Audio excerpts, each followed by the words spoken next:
సభలో పలికినటువంటి పలుకులకు దుర్యోధనుడు గనక సమ్మతించక సంధికి గనక ఒప్పుకోకపోతే, ఒకవేళ సంధి కుదిరితే మంచిదే కానీ సంధి గనక కుదరకపోతే సభలోని వారి ప్రయత్నాలు ఎట్లా ఉన్నవో, యుద్ధం చేయగల అచటి వారి ప్రవర్తన, వారి సామర్థ్యాలు ఏపాటివో గ్రహించి నీకు విజయం సమకూడే విధంగా మరలి వస్తాను.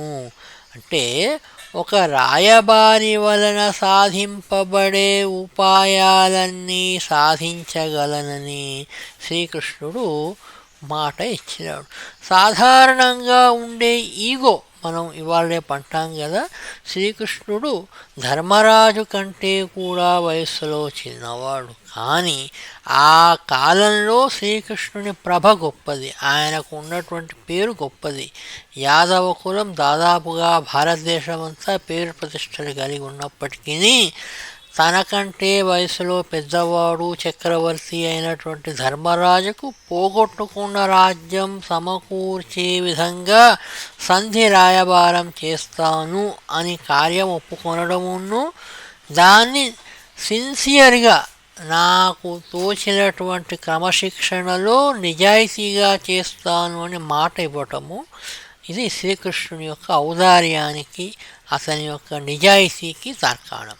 అదే కాకుండా ఆయన కూడా ఒక రాజు, ఆ కాలంలో ద్వారకాధీశుడు ఆయనే. కానీ రాయబారి అంటే తన రాజు కింద మంత్రి కింద దూతలు, ఇట్లా అనేక మంది ఉంటే దూత, అంబాసిడర్ కింద వార్తాహరుడు, ఇట్లా వార్తాహరుడు కంటే గొప్పగా రాయబారి ఉద్యోగం నేను చేస్తాను మీకోసం అంటే, రాయబారిని వాళ్ళు ఎదుటివాడు దూషించనువచ్చు, శిక్షించనువచ్చు, చెరసాల వేయనువచ్చు. వీటన్నింటికీ కూడా రిస్క్ తీసుకొని మీకు నేను మేలు చేస్తాను అని ఆయన రంగంలో దొరకడం అనేది పాండవుల పట్ల ఆయనకున్నటువంటి అపారమైన ప్రేమ, కరుణ, అనురాగానికి నిదర్శనాలు. ఆ సుయోధను పుననావిగలుగా బుడమిని కీడుగావున బోరకలుగు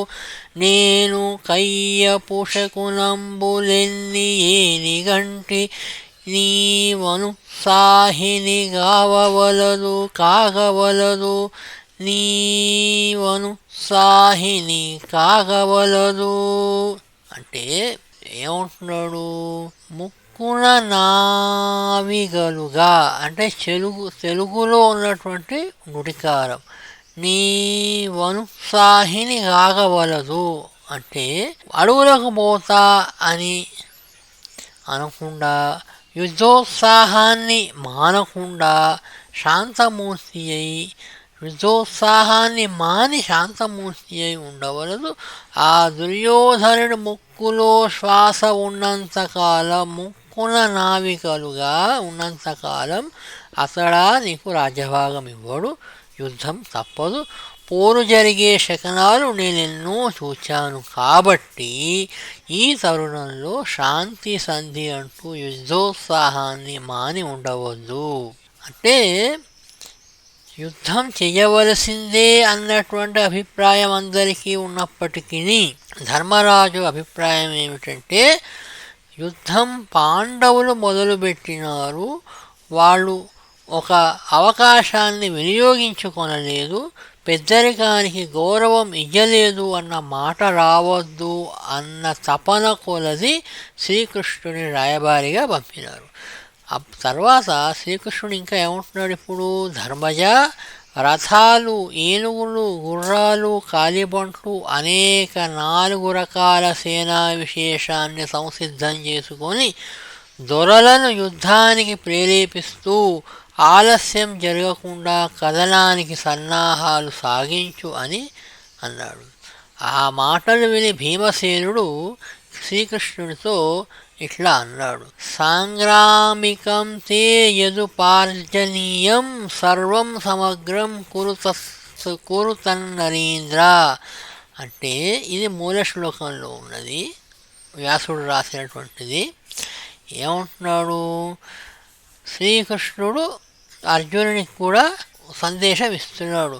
రాబోయే అమావాస్య నాడు యుద్ధం ప్రారంభమవుతుందని ప్రకటించి రాబోతున్నాడు శ్రీకృష్ణుడు. అందువలన ఏ క్షణంలోనైనా యుద్ధయాత్ర సాగించే యత్నంలో ఉండాలని శ్రీకృష్ణుడు ధర్మరాజును హెచ్చరించాడు.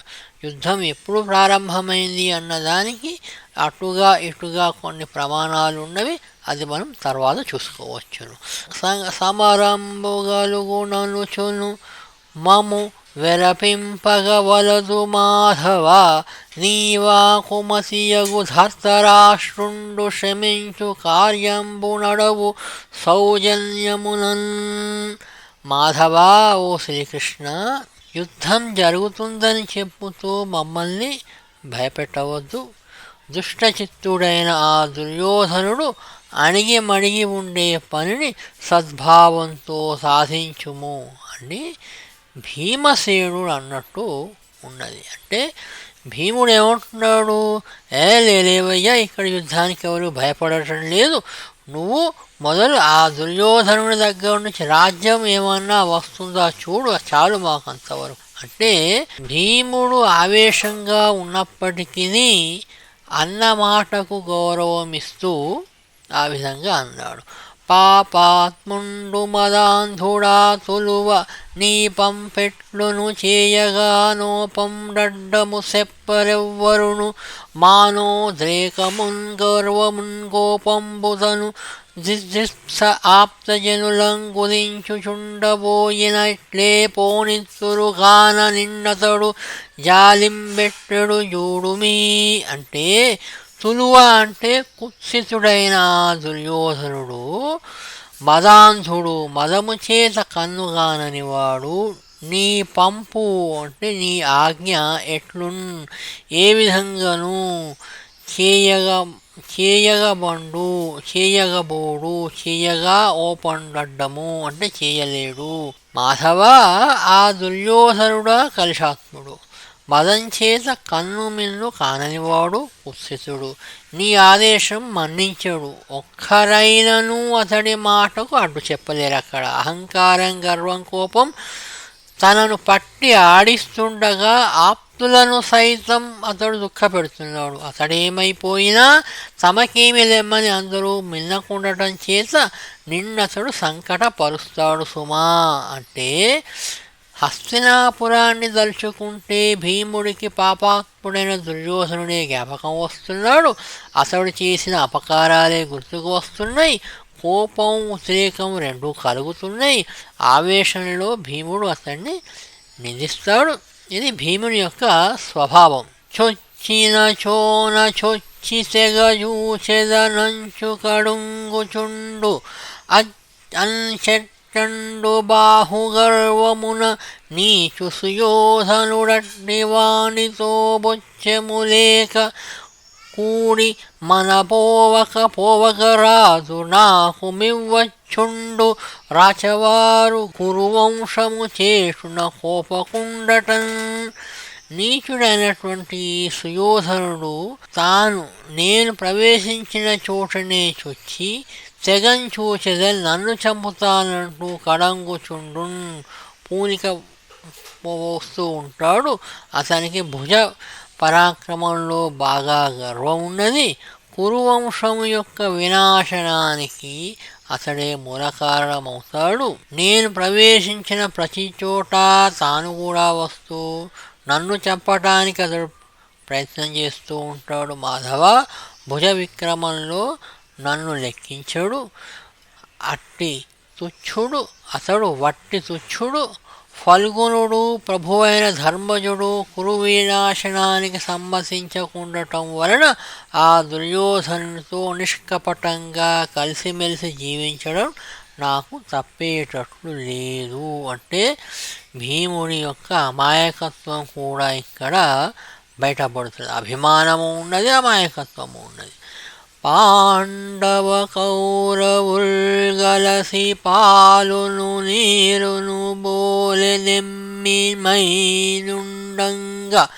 దుష్టచేష్టల సుయోధనుడింతలు చేసినాతడొక్కండ కులక్షయంబునకు కారణం భద్రది తప్పుదైనని ఒండన నేలయా బిరుదు నోపిన ఎంతయు దీర్పు నేర్పునన్. అంటే పాండవులు కౌరవులు పాలు నీళ్లు వలె కలిసిమెలిసి ప్రేమతో జీవిస్తూ ఉండగా దుర్యోధనుడు తన దుండగపు పనులతో ఒద్దిక అనేది చెరిచివేశాడు.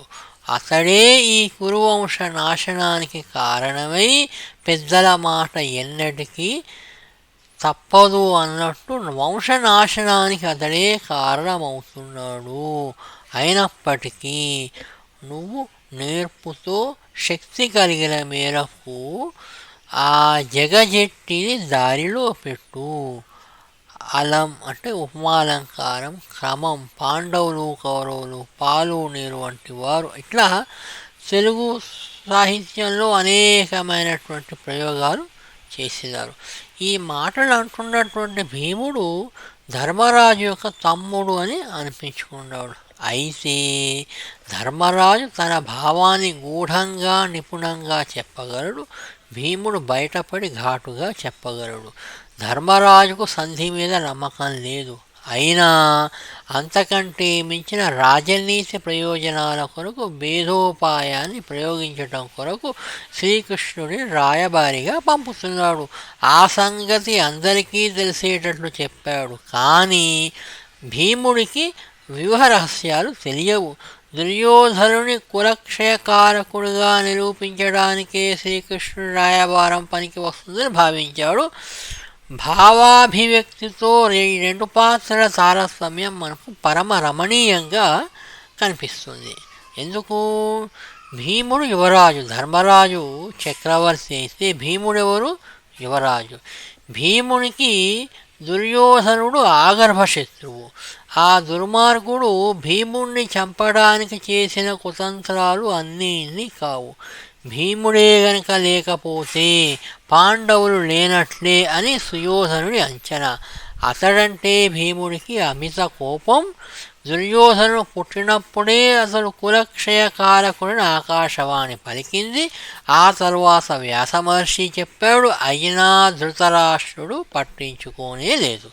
దుర్యోధనుడి దుష్టచేష్టలన్నీ క్రమంగా కులక్షయానికే దారితీస్తున్నాయి. సంధియత్నం సాగుతుందనే నమ్మకం భీమునికి లేదు. అయినా శ్రీకృష్ణుడు రాయబారం చేయవలసిందే, ధర్మజుడి ఆనతి పాటించవలసిందే అని భీముని యొక్క అభిప్రాయం.